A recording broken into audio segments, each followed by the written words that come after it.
University of Kentucky is in the midst of a huge revitalization on campus. Although many current and prospective students have a vested interest in new classroom buildings, dining facilities, student centers, and other spaces, often the most pressing issue for students is where they will live and what their place of residence will look like.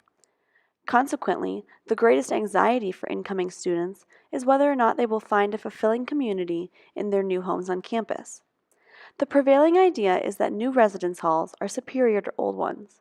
After all, they are built to attract new students and modernize the campus.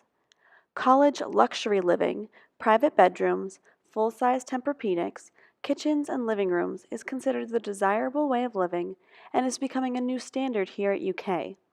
Even suite-style rooms, a revolution in campus living, seem drab when compared to the brand new residence halls springing up every year.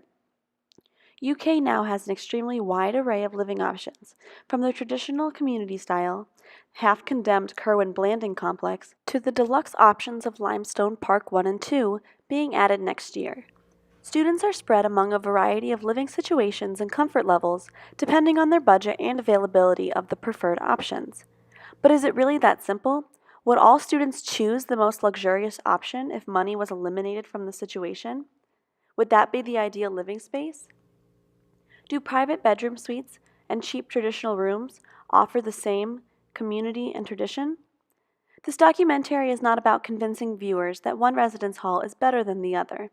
It is to persuade people to consider the social, academic, and psychological impacts of the space they live in. To begin, let's look at the different style rooms we have here on campus. There's the traditional style of Blanding and Curwen.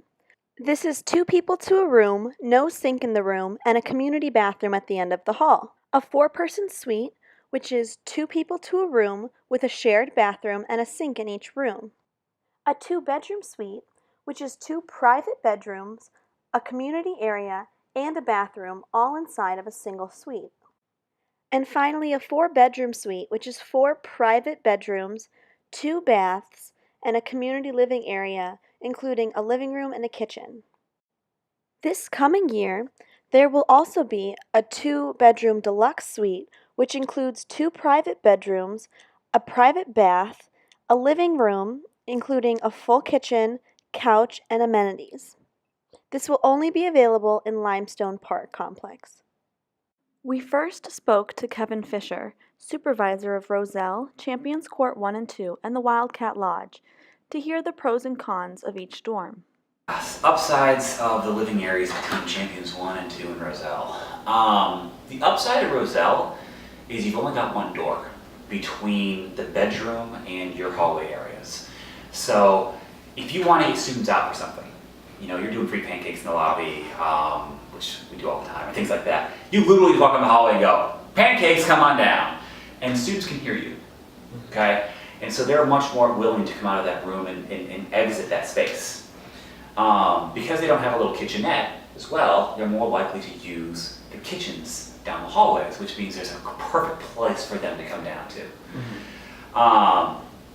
Another benefit I think of that building is it just is a smaller community. And smaller communities tend to build stronger community.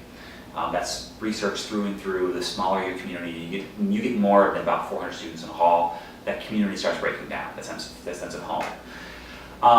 Upsides of Champions 1 and Champions 2, at least for our students, is the private bathrooms. They have those in Roselle, but not in the same way. They have a private bedroom there, and they've got the tempered mattresses, which is huge, and granite countertops, and top of the line, everything. I think our students really enjoy that. I think that's something that's very phenomenal. The facilities are brand new. I also think we have a lot less issues with maintenance in our newer halls, because 2 years versus 10 years is a big difference when you look at things breaking and falling apart. And so that's some of the upsides of Champions 1 and Champions 2. It does also work better for our students that may have social anxiety, or students that might be coming with different kinds of, I think of like Asperger's and autism. Sometimes those students would need that private room. And so Champions 1 provides an opportunity for those students to have that private bedroom.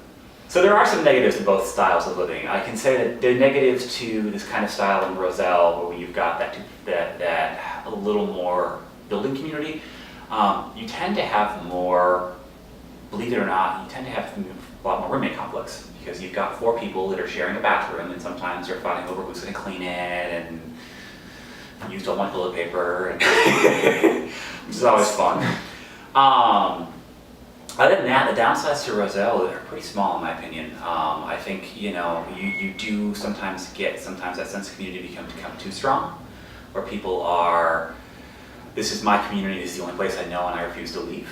So sometimes you have that territorial of, I love living here, which can be sometimes a negative. The negatives of CC1 and CC2, if you look at building community, I think is a little bit different. It's much harder to get students to leave their rooms. They don't want to leave their rooms. And so you're working with students now, and this is something part of the millennials, something that's really well researched and documented. Students are less likely to be social if the opportunities are not easily present.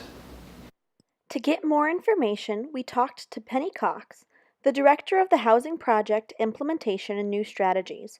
We specifically asked her why they were gearing towards these new luxury dorms in favor of more traditional styles, and also what their plans were for the teardown of the older buildings.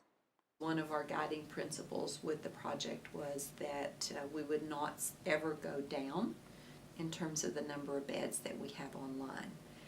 The campus is also pretty confined in terms of the amount of acreage of land we have, so we're building on land where older buildings were. So we build new and then take down the old. We did a survey with our students, and 93% of our incoming class last year had never shared a room. So I have to ask you, did you share a room? Growing up? Mm-mm. Did you? I did. You did.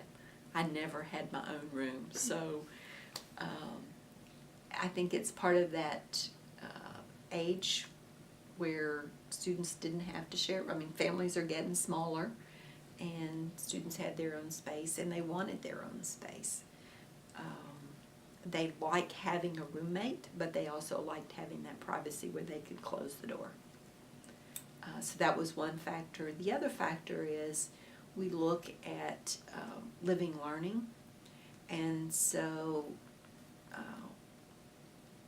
we wanted to create opportunity to build community. So in every hall you will see lots and lots of multi-purpose rooms, study rooms, lobbies, the things that build that community. But if a student wants privacy, they can go to their room. Well, now that we have seen why some of the decisions were made, let's talk to an RA who has lived in both Kerwin and Central to see how he feels in regards to the differences between the dorms. My thoughts comparing the two, Kerwin and Central, are they're very different communities in very good ways, and sometimes aren't as, sometimes not good, some good ways. Kerwin had a really close community. It was much more homey. You could treat, like you could, my example I use is you could walk around in your underwear in the lobby and no one really cared.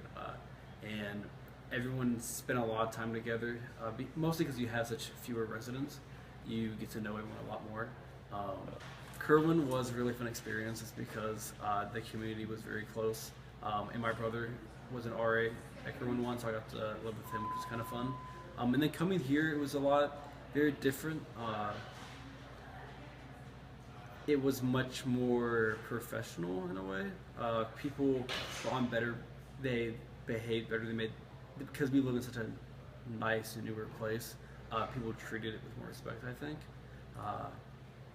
And the rooms are much nicer, I give it that.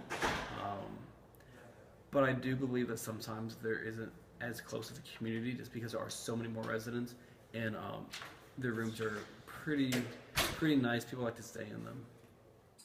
So we've heard a couple different viewpoints about this issue. But what do the students think? We interviewed a multitude of students in order to see what they thought of the new dorms versus the old ones. I'm Walt Minky. I'm a freshman at UK. And which residence hall do you live in? Champions Court 1. I'd say there's more sort of a lack of community because I've been coming to Central every now and then, and most of the time there's people out here in the halls and the lobbies in Central. In Champions Court, there's really nobody ever in our lobby. I'm Zoe, and I'm a freshman here at UK. And I'm Eddie, and I'm also a first-year student here. Which residence hall do you live in? We both live in the residence hall Roselle. We are in the Creative Arts LLP. And it's, well, Fine Arts, but next year it's going to be called the Creative Arts. There's not a lot of interaction between the students who are in the LLP and the students who aren't in the LLP. You don't hear a lot from the students on the different floors. It's pretty segregated, but not on purpose. That's just the way it I agree happened with to that. work out. I try to utilize the study spaces, but a lot of times, like when you need to really focus on studying, there are people who are in the study spaces just hanging out as if it were another lounge. So if you really need peace and quiet, the study spaces are not necessarily the places to go. Yeah, I try the best I can to do it, to go over there and study. But sometimes if there aren't many people there, it really works. But most of the time there aren't. Okay, cool. Do you think that the community in this hall is better or worse than that of the Woodland Glen complexes? I think the community in this hall in general is a lot better because we're all very close-knit. We all know each other. When the Woodland Glen or the Champions Court, they're huge residence halls, and it's just not many people have the chance to interact. I think that the communities are really different from Roselle and the other dorms, because at Roselle with the traditional suite style room, even if you're kind of a loner, you're forced to have at least some interaction with people, whereas at Woodland Glen you can go to your own room at night, you could spend the whole day in there and never have to talk to someone else, whereas here at Roselle, even if you don't necessarily want to, it still is giving you that social aspect which a lot of freshmen need. So we've heard from a lot of people. Some believe the smaller residence halls offer stronger community, while others insist that the larger ones give you better academic experience. Overall, I believe that the University of Kentucky has a great range of dorms for every individual style and need. Although I would really like a nice mattress and a bedroom of my own at the end of the day, I think that having people that I like is a bit more important to me.